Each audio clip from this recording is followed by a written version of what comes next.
Deus mudou o nome de Saulo para Paulo. Muitas vezes nós ouvimos em alguma pregação, os pregadores muitas vezes dizem Paulo que antes era Saulo, ou então que Deus mudou o nome de Saulo para Paulo. Mas não existe fundamentação bíblica para dizer que Deus mudou o nome de Paulo, de Saulo para Paulo.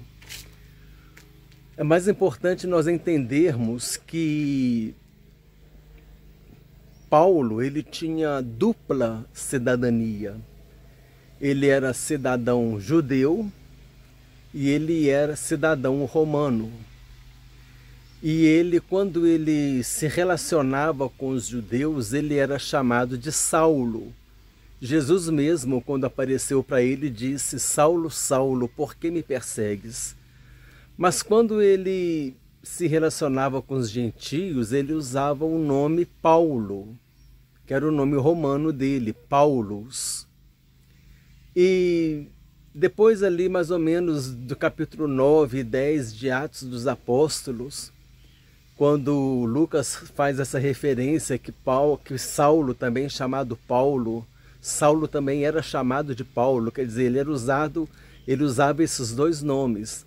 Quando ele convivia com os judeus, ele era chamado de Saulo. Quando ele convivia com os romanos ou com os gentios, ele usava o nome gentil dele, ele era chamado de Paulo. Mas depois ele só ficou conhecido como Paulo. Por quê? Porque ele foi o apóstolo dos gentios.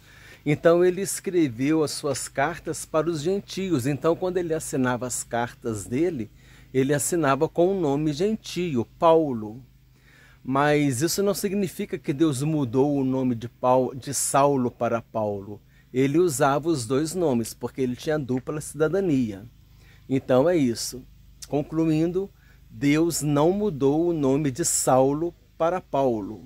Ele tinha os dois nomes. Quando ele convivia com os judeus, ele era chamado de Saulo. Quando ele convivia com os gentios, ele era chamado de Paulo. Paulus, né, o nome romano dele.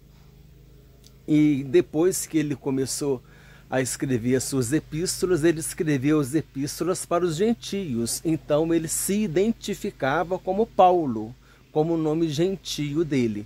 Então essa é a explicação. Então não podemos dizer que Deus trocou o nome de Saulo para Paulo.